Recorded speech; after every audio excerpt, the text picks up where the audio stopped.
Alléluia. Nous acclamons le Seigneur.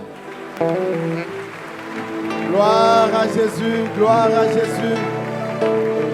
Amen.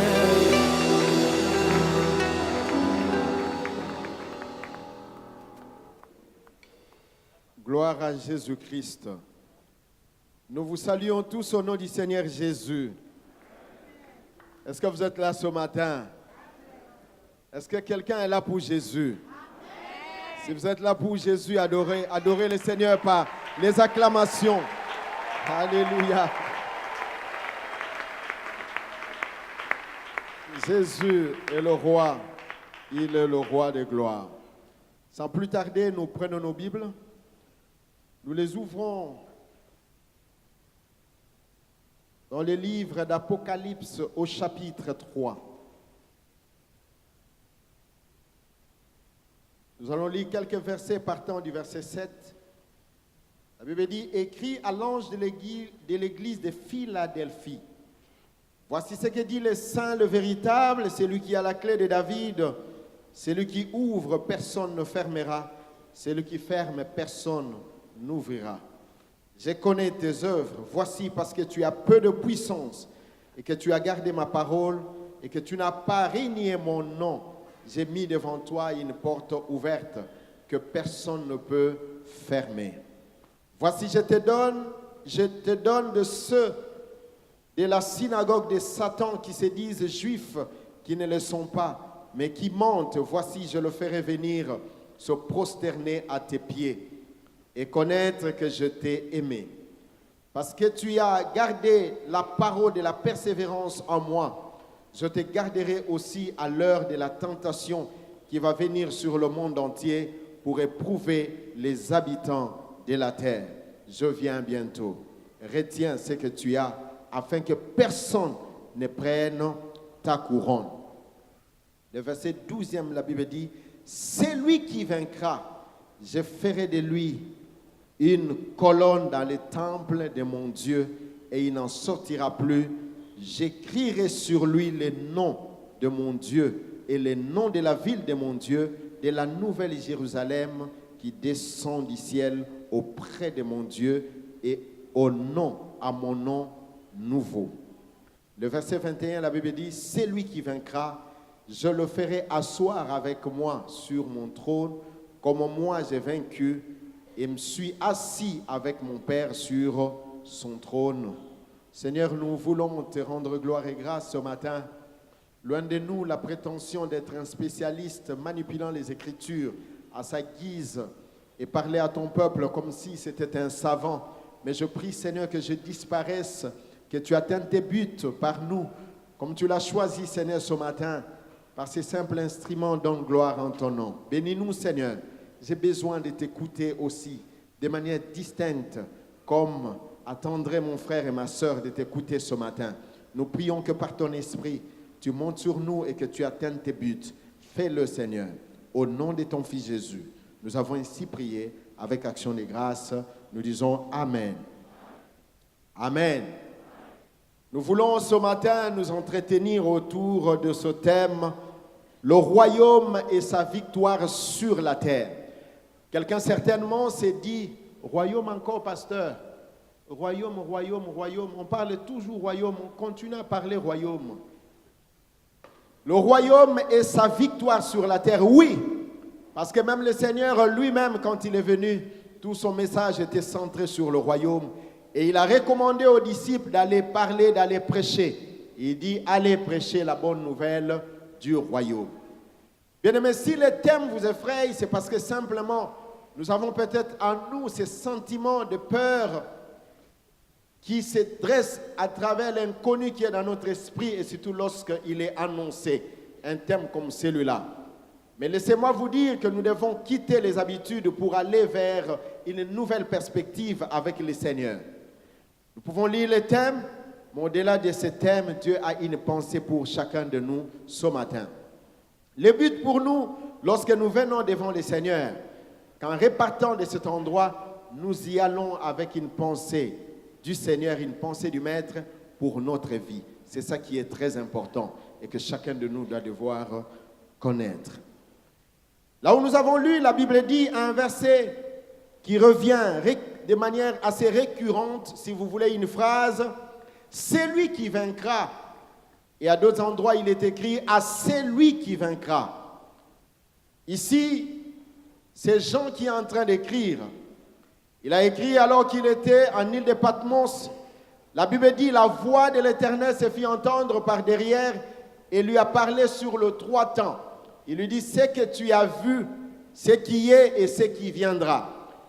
Il a écrit, et donc quand vous prenez ces livres d'Apocalypse, qui est le livre de la Révélation, c'est un livre qui nous parle de ce qui était, de ce qui est et de ce qui va devoir venir.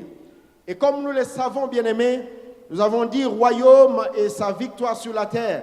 Il a parlé de Dieu, de Jésus-Christ, comme le prince, comme le roi de tout le prince de la terre. Et ici, il écrit sa lettre aux 7 églises de l'Asie mineure. Nous connaissons ces différentes églises. Et cet enseignement n'était pas spécifiquement seulement pour ces églises, même si au départ c'est adressé à ces 7 églises, mais c'était aussi pour la communauté qui devait venir, la communauté qui est la nôtre aujourd'hui, mais aussi pour chacun de nous de manière individuelle.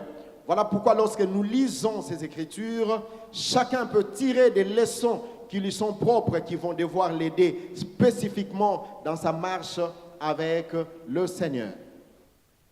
Laissez-moi vous dire, bien-aimés, en ce qui concerne le royaume, dans la parole de Dieu, la Bible nous révèle le royaume dans les 3 différents moments. Le royaume qui a existé, qui a préexisté, le royaume qui existe dans le temps actuel et le royaume qui va devoir venir. Et nous devons être conscients et nous devons connaître ces choses. Au commencement, dans Genèse au chapitre 1, le verset 26, c'est déjà là au début que nous voyons déjà la présence du royaume. Le Seigneur dit, faisons l'homme à notre image et à notre ressemblance, afin qu'il domine. D'autres versions parlent pour qu'il domine. Le verbe dominer est traduit par essence par le verbe régner. Régner. Et lorsqu'on parle du règne, on voit le royaume. Et Dieu par là voulait juste étendre sa race. Lui qui était le véritable roi par excellence, par nature, par essence, il voulait étendre sa race sur la terre. Et il a créé un territoire. Et la Bible dit qu'il a formé un jardin. Et dans ce jardin, il a pris l'homme, il y plaça. La Bible dit l'homme qu'il avait formé, il vient, il le place dans les jardins. Pourquoi? Parce que l'homme devait cultiver les jardins. Il devait gérer les jardins. Et de manière générale, il devait dominer, c'est-à-dire régner. C'est là qu'il traduit la véritable pensée du royaume dès le commencement. Mais pour que l'homme puisse régner en tant que tel, il y avait 2 principes essentiels.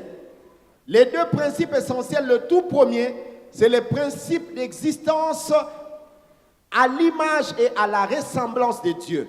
Pourquoi? Parce que c'était une autre manière de régner, une autre manière de Dieu de régner lui-même sur la terre. Alors il crée l'homme à qui il a doté l'image de Dieu et sa ressemblance pour que l'homme puisse fonctionner exactement comme fonctionnerait Dieu s'il était question que lui-même soit placé sur les territoires appelés terre. Deuxième condition, c'est dans Genèse au chapitre 2, le verset 17. Il dit, tu mangeras de tous les arbres du jardin, mais quant à l'arbre de la connaissance du bien et du mal, tu n'en mangeras pas, car le jour où tu en mangeras, tu mourras.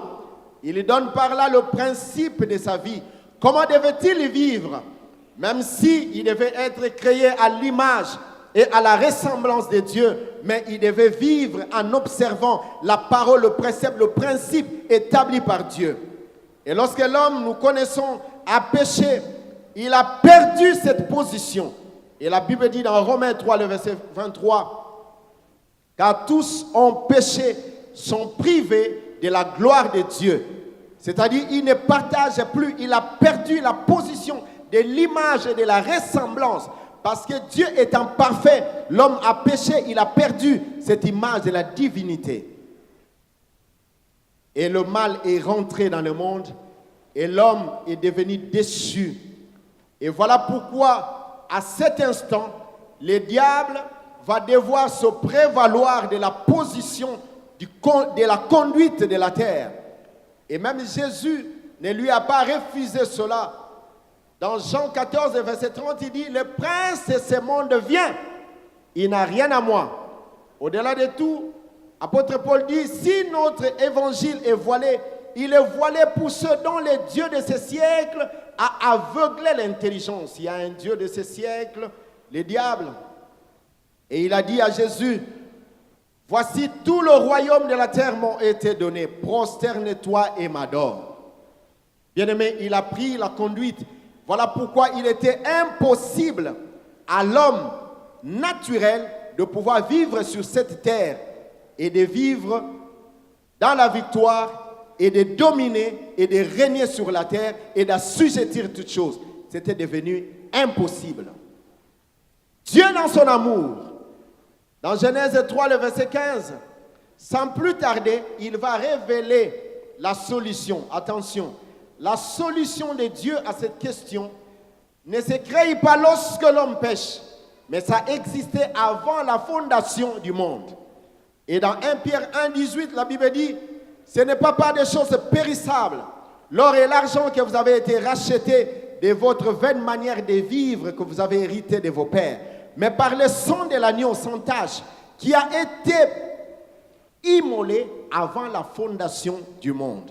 Et donc pour dire, humainement parlant, l'homme ne pouvait plus assujettir la terre, ne pouvait plus régner en tant que tel à cause du péché. Alors Dieu lui-même, par son Fils, il envoie son Fils, et Jésus-Christ est né d'une femme, selon Galates, le chapitre 4, le verset 4. Lorsque le temps fut accompli, Dieu a envoyé son Fils qui est né d'une femme. Il a pris la chair, son incarnation, il est venu sur cette terre. Pourquoi est-il venu? C'est pour restaurer l'homme, réhabiliter l'homme. Mais pour restaurer et réhabiliter l'homme, Jésus-Christ va utiliser sa mort. Et sa mort a quelque chose de plus essentiel, c'est son sang qui avait été donné. Et c'est le sang qui amène la victoire. Voilà pourquoi dans Lévitique 17, le verset 11, la Bible nous montre la vie de la chair est dans son sang. Et Dieu, en faisant les choses, il va dire, dans la suite des temps, il y aura la postérité de la femme qui écrasera la tête du serpent. Il parlait de Jésus-Christ qui naîtrait plus tard. Et Jésus est venu avec un sang qui n'a pas été infecté, sang capable de pouvoir racheter. Et comment le fait-il? Juste par la foi, la croyance en Jésus. Nous naissons de nouveau. Et lorsque nous naissons, nous avons une nouvelle lignée. La lignée adamique est tue et la lignée de Dieu vient naître et renaître en nous. Et nous devons rechercher la nouvelle ressemblance avec Jésus-Christ pour assujettir le monde. Et lorsque Jésus est venu dans ce sens, il introduit par le fait même ce royaume, encore une fois, serait introduit dans le monde. Et il y a une troisième phase de ce royaume, c'est le royaume dans lequel nous allons vivre dans le futur. Mais laissez-moi vous dire, si Adam est rentré dans ce royaume par la volonté de Dieu qu'il a créé, il y a placé, le royaume dans sa forme actuelle, nous y entrons selon Jean 3 par la nouvelle naissance, naître de nouveau, croire en Jésus comme son Seigneur et son Sauveur. C'est ça qui nous donne l'accès dans ce royaume dans les temps actuels. Mais pour l'avenir, bien-aimés, retenez, et c'est là qu'il y a notre sujet de ce matin. Pour accéder dans la troisième dimension du royaume, bien-aimés, il est question de la victoire sur la terre. Voilà pourquoi, lorsque Jean écrit à ses églises, chaque fois, par cette fois, il a repris cette expression à celui qui vaincra. Celui qui vaincra.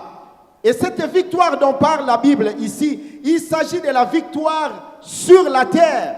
Cette victoire, nous ne l'aurons pas au ciel, mais nous l'aurons ici sur la terre qui nous donne accès au ciel.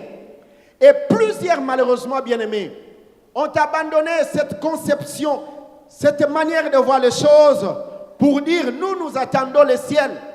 D'autres même, les humanistes et ceux qui sont attachés à l'existentialisme, qui veulent vivre pour aujourd'hui et pour eux, il n'existe pas le lendemain. Il n'y a aucun avenir, il n'y a rien. L'homme, lorsqu'il meurt, c'est la fin de son existence. Il y a des gens qui pensent comme ça. Mais Dieu nous montre par les Écritures qu'il y a la vie après cette mort. Après cette vie, il y a la vie.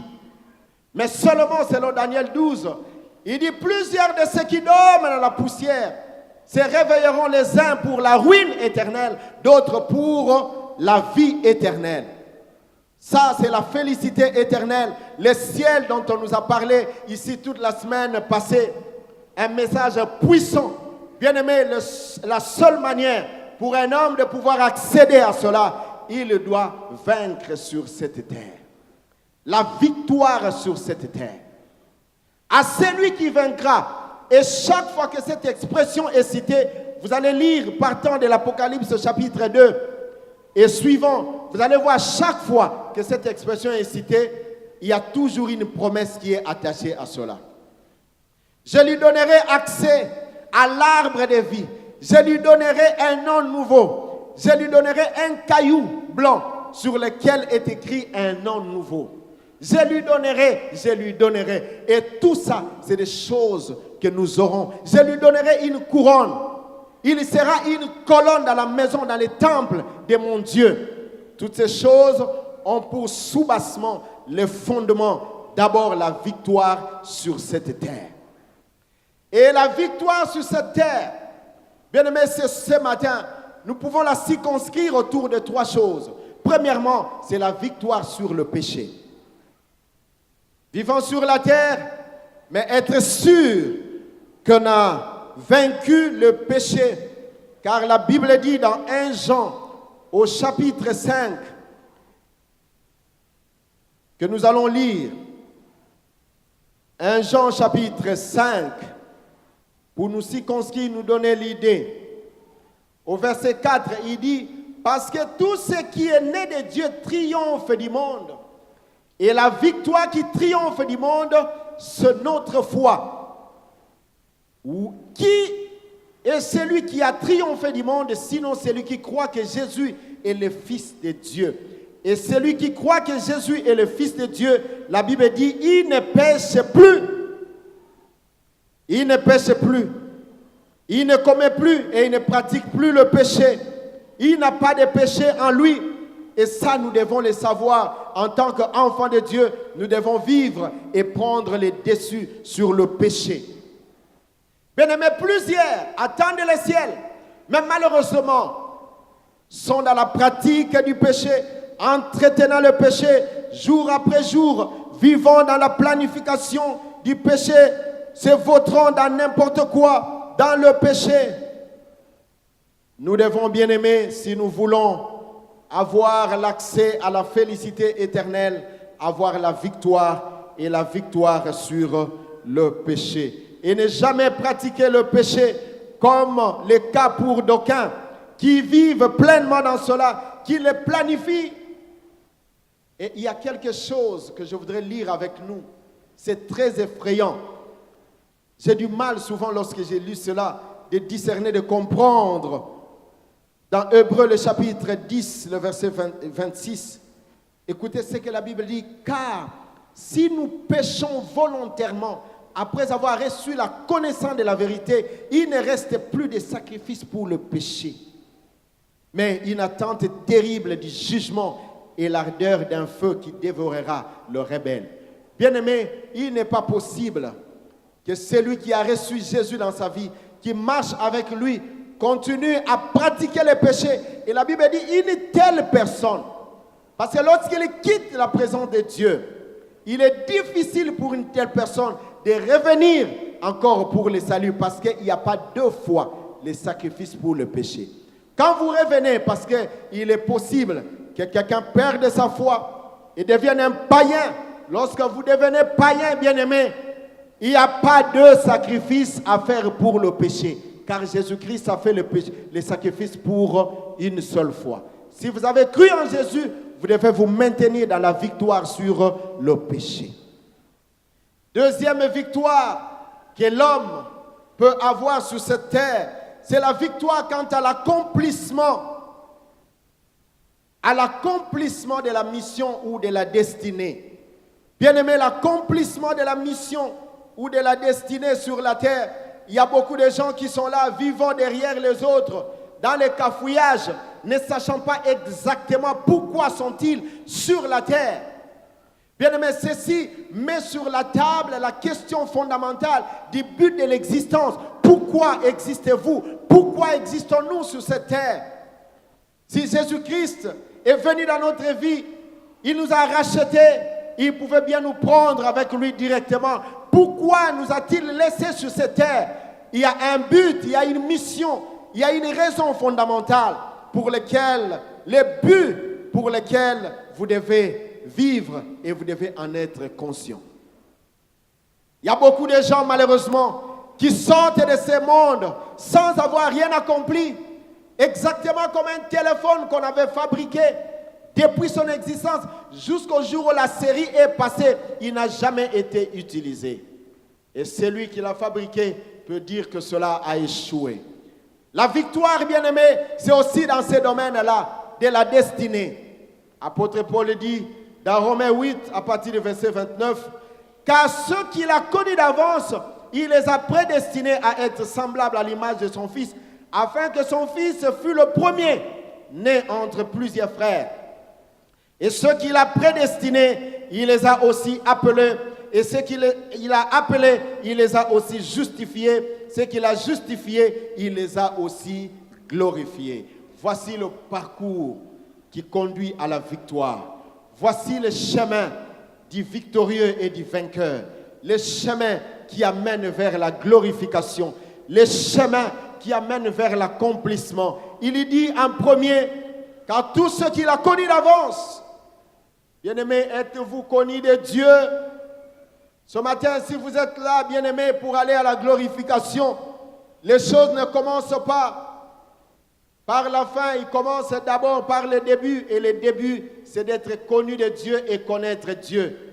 Jésus n'a-t-il pas dit dans Jean 17, « Oh, la vie éternelle, ceux qui te connaissent, toi le seul vrai Dieu et celui que tu as envoyé, Jésus. » Bien-aimés, connaissez-vous le Seigneur? Les seigneurs, vous connaît-il? C'est la grande question que nous devons nous poser. Nous devons être d'autant plus attentionnés sur cette question. Nous allons parfois en masse, nous sommes tous ensemble. Et depuis un temps, vous avez peut-être fait une conversion intellectuelle ou une conversion sociale. Dans votre intellectualisme, vous avez trouvé qu'un dimanche matin comme celui-ci, vous ne pouvez pas rester à la maison, il faut aller quelque part. Comme tous ceux qui prétendent être des athées, en réalité, ils croient toujours à quelque chose. Ils nient simplement par mauvaise foi. Parce que même la chaise sur laquelle nous nous mettons là, il y a toujours quelqu'un qui a fabriqué cela. Et comment un être comme nous, très cohérent, peut exister sans qu'il n'y ait quelqu'un qui puisse les créer? Et donc ça enveloppe la tête de beaucoup de gens. Intellectuellement parlant, ils disent que l'idée, c'est d'aller au culte les dimanches et c'est tout. Le jour où je meurs, c'est la fin de mon existence, l'histoire est finie. Voilà comment les gens pensent. Et si vous êtes là ce matin, je voudrais vous dire, bien-aimés, la vie est dans Jésus-Christ. Et toute la fois que vous écoutez cette parole, le Seigneur a besoin de votre cœur. Il dit, mon fils, donne-moi ton cœur. Connaître Dieu et être connu de Dieu signifie lui donner son cœur. Lui donner son cœur. Ceux qu'il a connus d'avance, il les a prédestinés. Vous savez, ça c'est le premier niveau et le premier verbe. Les 5 étapes qui amènent à la glorification. Cette première étape, c'est l'étape où nous devons être connus de Dieu et connaître Dieu. La deuxième étape, c'est l'étape d'être prédestiné. Et la prédestination ici, c'est une prédestination à la ressemblance de Christ. Rappelez-vous, nous l'avons dit tout à l'heure, pour que l'homme puisse régner, il y avait deux principes fondamentaux. Le premier principe, c'est qu'il devait être à la ressemblance, à l'image de Dieu. Voilà pourquoi lorsque Christ vient à la vie de quelqu'un, deuxième étape, lorsque nous nous sommes rencontrés avec le Seigneur, nous devons courir et rechercher la ressemblance avec Jésus-Christ, sans laquelle vous ne pouvez pas régner. Parce qu'il a dit, créons l'homme à notre image et à notre ressemblance, afin qu'il domine. Donc la raison fondamentale de cette conformité d'image et de ressemblance avec Dieu, c'est pour qu'il règne, c'est pour qu'il domine. Et si nous voulons dominer et régner sur cette terre, bien aimés, nous avons besoin de ressembler à Jésus-Christ. Être connu de Dieu, mais être prédestiné. La prédestination ici ne s'agit pas d'une fixation d'avance, mais il s'agit simplement de prédispositions à nous qui nous amènent à nous reconnaître en Jésus-Christ. Et c'est ça qui nous amène au salut final. Ceux qu'il a connus d'avance, il les a prédestinés à être semblables à l'image de son Fils. Après, troisième niveau, ceux qu'il a prédestinés, il les a appelés. Et l'appel, c'est là que ça pose un problème fondamental.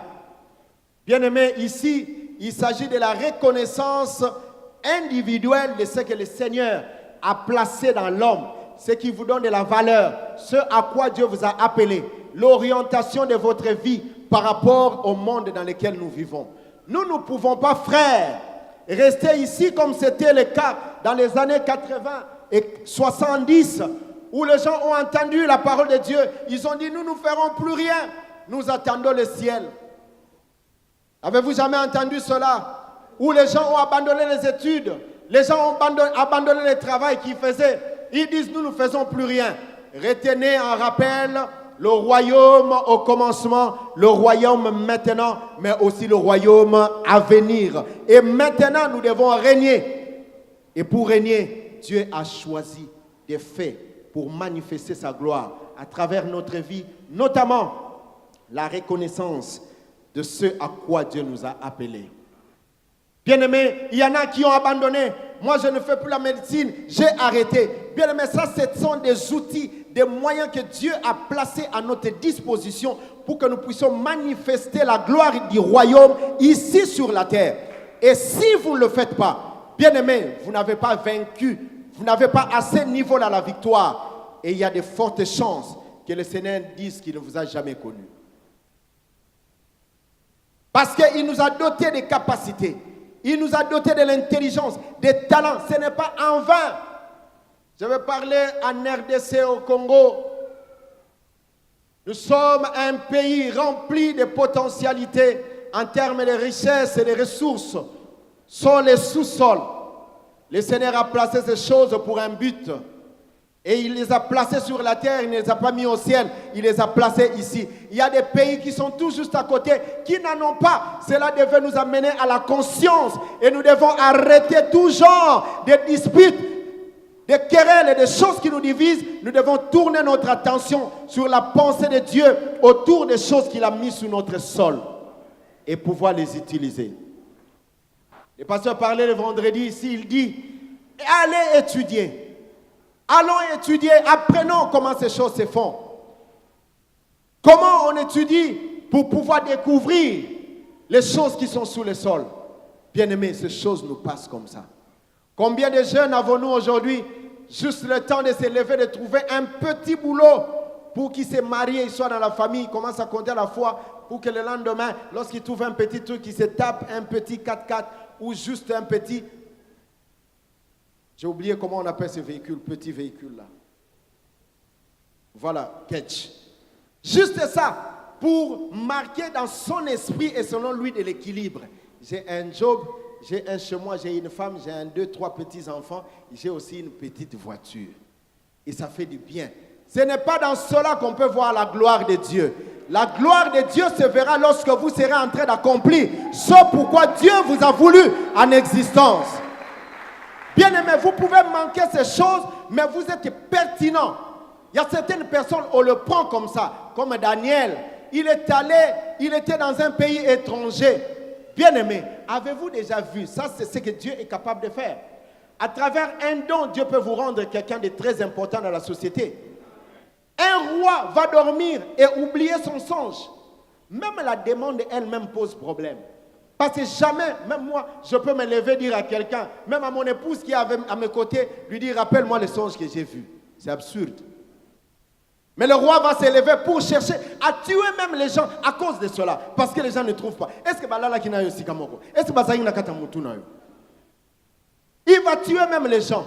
Mais regardez lorsque Dieu choisit le fils du royaume, comment il est distinct dans les environnements comme celui-là. Il va sortir Daniel là où il était. Il va aller trouver une énigme, quelque chose d'extraordinaire que personne ne pouvait trouver. Et j'aime la conclusion de ces magiciens. Ils ont dit au roi, ce que tu demandes, tu n'as jamais demandé.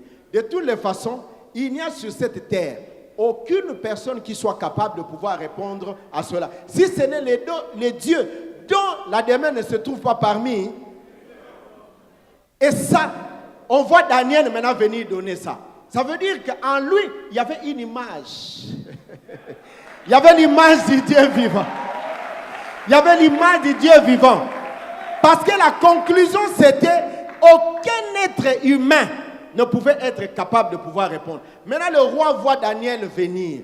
Et ce que j'aime dans Daniel, parce que lorsque vous mettez en exercice le don et les capacités que Dieu vous a placées en vous, ce serait la gloire de Dieu. Écoutez comment Daniel fait. Lorsque Daniel arrive, il ne commence pas par dire au roi, voici ce que tu as vu. Mais Daniel commence par glorifier son Dieu. Il dit au roi, mon Dieu est le roi de rois, le Dieu de dieux, le Seigneur de tout le roi de la terre. Oh Daniel, on ne t'a pas demandé ça. Et il dit, c'est lui qui investit les rois, c'est aussi lui qui les détrône, qui les menace. Et après, maintenant, il commence à dire, quand tu dormais, voici ce que tu as vu. Et le roi était comme ça, il dit, oui. Tu as vu une statue, oui. Qui avait telle tête, oui. Tu avais ceci. Et donc, le roi a compris qu'en face de moi ici, je n'ai quelqu'un d'autre que le Dieu lui-même. Dieu lui-même est là. Parce que ça, ce n'est pas possible qu'un homme soit capable de pouvoir le faire. Bien, mais si Daniel l'a fait dans ce domaine, vous pouvez le faire dans les domaines professionnels où vous êtes, dans l'invention, dans toute forme de choses, dans la manière de faire les choses. Dieu nous a donné ces capacités-là. Mais ce que je retiens de Daniel, avant d'aller donner la réponse, ils sont allés prier. Et puis il est venu. Bien-aimés, nous devons vaincre. Nous devons avoir la victoire. Sans la victoire sur la terre, il n'y a pas de possibilité d'accès là-bas, au ciel. Est-ce que vous avez fini? N'avez-vous jamais entendu les gens dire, moi j'étais mort, je suis parti, mais le Seigneur me dit, rentre parce que tu n'as pas encore fini ta mission là-bas. Mais si c'était seulement pour que lui soit sauvé, lui seul, c'était déjà accompli. Mais pourquoi Dieu lui dit, rentre? Parce que tu n'as pas accompli ta mission. Bien-aimés, nous devons comprendre ces choses, que c'est très indispensable. Et il dit, ceux qu'il a prédestinés, il les a appelés. Et c'est là que nous avons souvent des sérieux problèmes. Même le choix d'orientation. Nous avons les gens qui vont vous faire la médecine, alors qu'en réalité, ils devaient faire la mécanique et aller à une dimension très élevée. Il y a des médecins, il y a des mécaniciens, des gens qui ont fait la technique, qui ont fait des grands noms. Des chevrons que nous connaissons aujourd'hui. Toutes ces personnes et d'autres, c'était juste des idées. Bien-aimés, là où nous sommes, nous devons influencer. Nous devons influencer par les capacités que Dieu a placées en nous. Les 5 impératifs qui amènent vers la gloire. Qui amènent vers la gloire. Qu'est-ce que vous représentez? Qu'est-ce que vous faites pour devenir maître du domaine dans lequel vous vivez? Vous êtes un médecin à peu près, ce n'est pas normal. Il faut être un médecin excellent. Si vous êtes un mécanicien, soyez un mécanicien excellent. J'aime souvent les mécaniciens excellents. Quand vous amenez un véhicule, 10 personnes peuvent vous toucher sans rien trouver. Mais lui, lorsqu'il vient, pendant quelques minutes seulement, il vous dit, touchez d'abord là-bas et puis finalement la chose est finie. C'est-à-dire, Dieu veut que dans notre domaine, en étant dans le royaume, nous devenions maîtres de notre domaine. Si tu es avocat, tu es maître dans ton domaine. Tu maîtrises des choses. Lorsqu'on dit maître, c'est quelqu'un qui maîtrise des choses. Ne soyons pas médiocres. Ne soyez pas toujours derrière les autres. Quel est votre point de vue? Non, moi aussi, mon point de vue, c'est comme lui. Mais tu n'es pas lui. C'est là que vous voyez lorsque les gens n'ont pas discerné cela. Nous courons tous dans le mimétisme. Nous copions les autres. Nous voulons devenir quelqu'un d'autre. Nous avons une crise d'identité en nous, alors que nous avons en nous la race des enfants de Dieu, les fils du royaume. Nous sommes des rois, des princes dans le royaume du maître. Et nous devons cesser avec cette habitude-là. On copie, on est ici, on est là-bas. Non, ça ne devait pas se passer ainsi. Quelqu'un d'autre pourra dire, pasteur, mais moi j'ai tel handicap, j'ai telle limitation. Retenez, bien-aimés, retenez. Dans le royaume, aucun handicap physique n'a reçu le pouvoir et l'autorité d'arrêter quelqu'un à accomplir les buts pour lesquels Dieu l'a fait exister. Jamais. Si vous avez cet handicap, Dieu vous juge pour temps complet pour pouvoir continuer le reste de votre vie. N'a-t-il pas dit à l'apôtre Paul, ma grâce te suffit, alors qu'il priait par 3 fois avec les chardes. Et c'est lui qui a dit un jour, j'ai travaillé plus que tous. Toutefois, c'est par la grâce, mais il a travaillé effectivement et il a travaillé sérieusement. Bien-aimés, l'handicap ne pourra jamais vous empêcher de le faire. D'autres personnes, ils ne sont pas efficaces dans le royaume. Pourquoi? Parce qu'ils font des choses à peu près comme les autres. Bien-aimés, retenez une chose. Aucun oiseau, quel que soit son courage, il peut prétendre démontrer à un poisson ses prouesses dans l'eau. Il sera étouffé et il sera mort. De la même manière qu'un poisson ne peut jamais prétendre avec les simples ailes prendre l'envol comme un oiseau. Non, parce que ce n'est pas les ailes qui donnent à l'oiseau la capacité de voler, mais c'est sa nature, la nature qui est en lui. Du reste, les poules ont aussi des ailes, mais ils ne s'envolent pas comme les oiseaux. Vous voulez être quelqu'un d'autre, travailler dans le domaine de quelqu'un d'autre pour lequel vous n'avez pas reçu la provision. Voilà l'objet de nos échecs aujourd'hui. Et nous avons le résultat d'à peu près. Nous ne sommes pas efficaces, nous ne sommes pas maîtres de ce que nous faisons. Personne, et même la distinction devient de plus en plus rare. Pourquoi? Parce que personne ne veut opérer dans son vrai domaine. Et la Bible dit, ceux qu'il a appelés, il les a justifiés. Bien aimé, la justification, c'est une qualification. Ça passe par une vie de sanctification de tous les jours, mais au-delà de tout, une capacitation, un équipement par la connaissance. Cette connaissance que nous avons dans la parole de Dieu, mais au-delà de tout aussi la connaissance que vous avez dans le monde. Bien aimé, si vous voulez réussir votre vie, ne prenez pas n'importe quel genre de connaissance à mettre sur vous. Parce que la connaissance est un équipement. Souvenez-vous de David lorsqu'il devait aller de Goliath. On lui donne un équipement qui était très lourd et pesant. Il s'en est débarrassé parce que devant Goliath, on ne va jamais avec le manteau de Saül. Parce que si ça pouvait faire quelque chose, Saül devait aller lui-même depuis. Vous avez besoin de la vraie connaissance. Et cette connaissance de la parole, mais au-delà de tout, discerner qu'est-ce que vous devez amener en vous. Il y a des gens qui sont rentrés dans les sciences, dans des choses philosophiques et toutes formes de choses. Ce qui fait que là où il faut prendre une décision directe, il a toujours une philosophie d'abord qui refroidit son cœur et finalement, il ne fait plus rien. Pourquoi? Parce qu'une connaissance non adaptée. Bien-aimé, c'est seulement lorsque quelqu'un a atteint ce niveau, il peut passer maintenant dans la dimension de la gloire. La dimension de la gloire, c'est la dimension de l'accomplissement. C'est là qu'apôtre Paul dit dans 2 Timothée 4, 7 à 8, il dit, j'ai combattu le bon combat de la foi, j'ai achevé ma course. Il le dit en étant vivant. Désormais, la couronne de justice m'est réservée. Et Jésus-Christ, en Jean 17, il dit, j'ai accompli l'œuvre que tu m'as demandé de faire. Maintenant, glorifie-moi dans la gloire que j'avais auprès de toi avant que le monde fût. Il a accompli l'œuvre, il a accompli son parcours. Lorsqu'on a accompli cela, c'est alors qu'on peut dire qu'on est glorifié, qu'on est dans la gloire. On a accompli. on est accompli, on est dans la victoire. Et c'est cela qui peut permettre à quelqu'un de pouvoir s'assurer de la vie de l'autre côté. Être vide de tout ce que le Seigneur a placé en vous. Et troisième victoire que l'homme doit avoir, c'est la victoire sur la foi, pour la foi, dans le combat de la foi.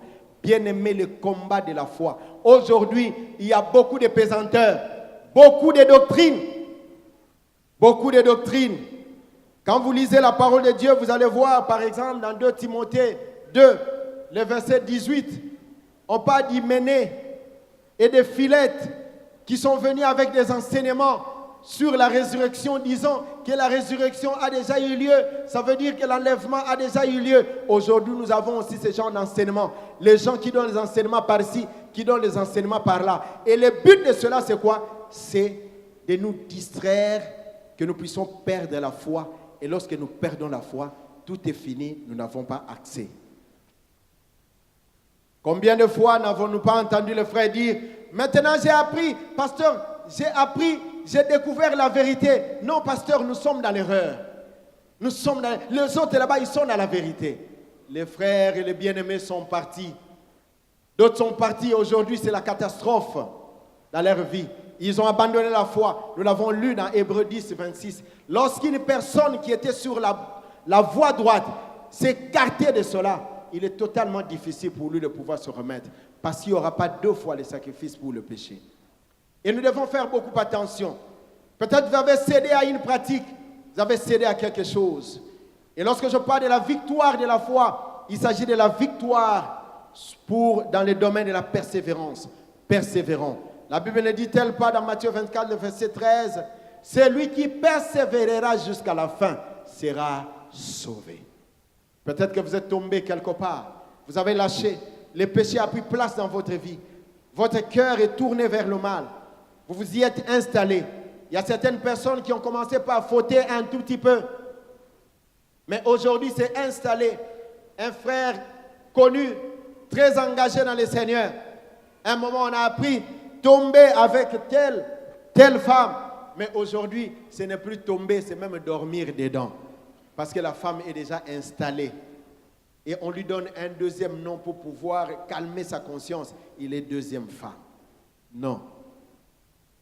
C'est la débauche. Et ces choses, bien-aimés, ces mouvements ont commencé à venir pour formaliser ces choses. On donne des enseignements sur la polygamie. Ces choses qui dévient. Bien-aimés, il y en a qui suivent. Vous allez voir, à la maison, je dis souvent aux femmes, ne permettez jamais à papa de suivre les émissions. Si vous le surprenez, première fois, suivre ces émissions-là de la télé, polygamie, ceci, c'est la première, deuxième fois. Troisième fois, c'est suspect. Il faut commencer à suivre très bien. Parce que là, vous allez voir les gens chercher. Et les gens viennent toujours avec des questions. Il y a toujours des sœurs qui sont là. Pasteur, est-ce que être deuxième femme, c'est mauvais, sœur? Je dis, ne me tentez pas. C'est clair. Toi-même, qu'est-ce que tu en penses, toi-même? Et puis la sœur dit, mais pasteur, oui, c'est vrai. Je dis, non, toi-même d'abord, avant que moi je donne ma réponse. Bon, moi, je sais que ce n'est pas bien. Je dis, alors, tu as déjà la réponse. C'est tout, c'est tout. Ces enseignements sont maintenant partout dans notre ville. Presque partout. Et plusieurs abandonnent leur foi. Bien-aimés, à un signal donné, au son de la trompette de Dieu, la voix de l'archange, le Seigneur paraîtra dans les airs. Le Seigneur revient et il revient bientôt. Nous devons être prêts. Et pour accéder, nous avons besoin de vaincre. Et vaincre, et cette victoire, c'est ici sur cette terre. Il dit à celui qui vaincra, je lui donnerai la manne cachée. La manne cachée sera notre partage. Je lui donnerai un caillou blanc sur lequel est écrit un nom, qui ne peut voir que celui qui porte ce nom-là. Je lui donnerai accès à l'arbre de vie. Retenez que Dieu avait chassé Adam et Ève pour ne pas toucher à l'arbre de vie, afin de ne pas rester éternellement dans le mal. Mais Jésus-Christ dit, celui qui vaincra, il lui donnera accès à l'arbre de vie. À celui qui vaincra, il donne accès à l'arbre de vie. Qu'est-ce qui vous retient? Je m'aimerais parler de manière vulgaire. aux jeunes femmes et jeunes hommes ici. Vous qui pensez vraiment que être dans l'impudicité, c'est quelque chose de normal et de bien, vous ne faites pas bien.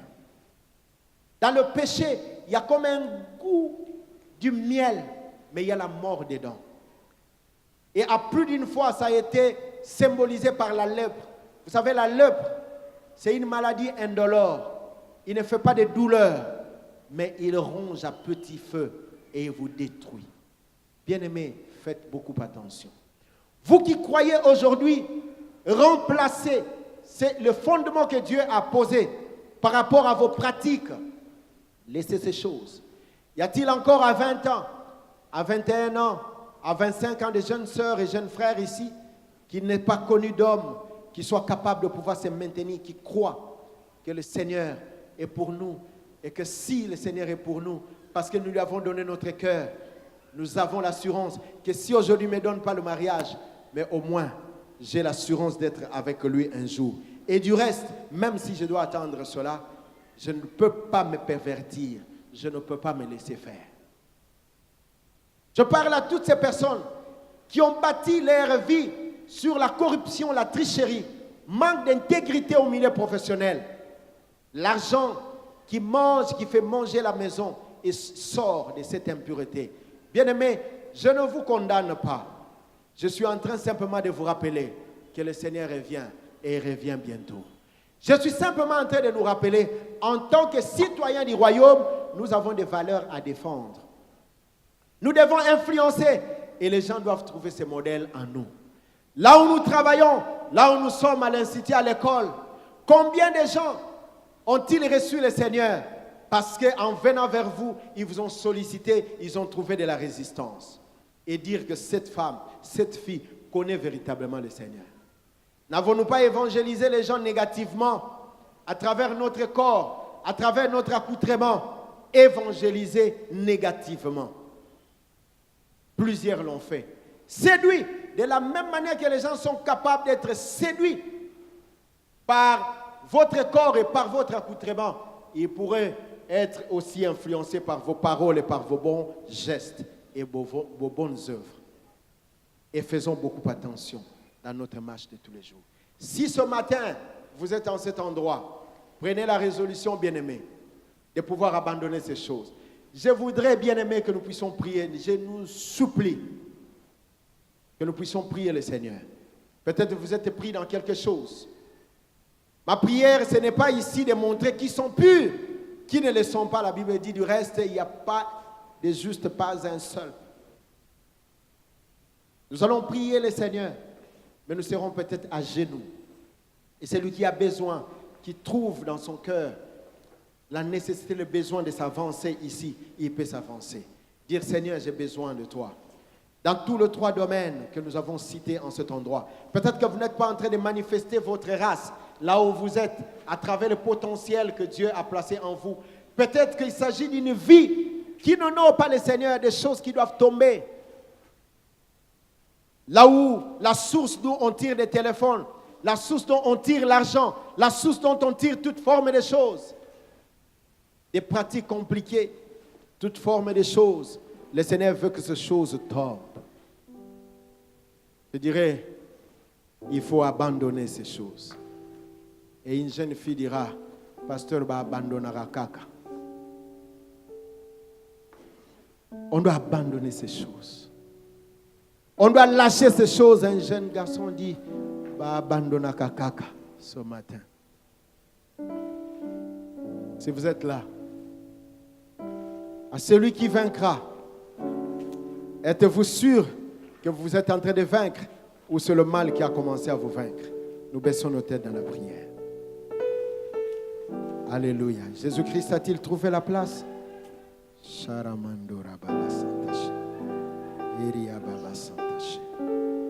Seigneur, sanctifie ton Église.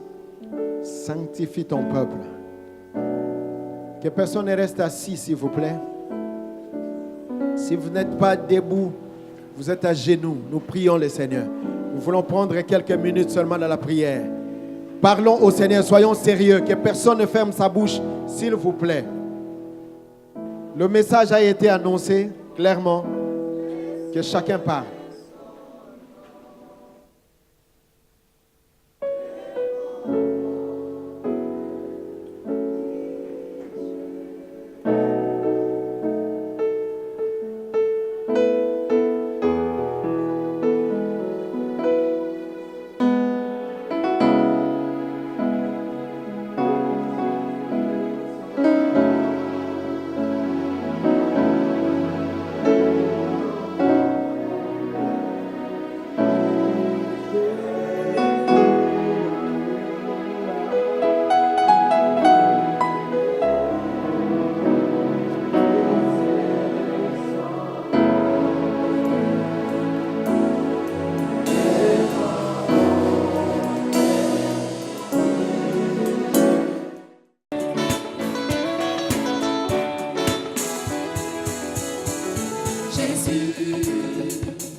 Laissons-lui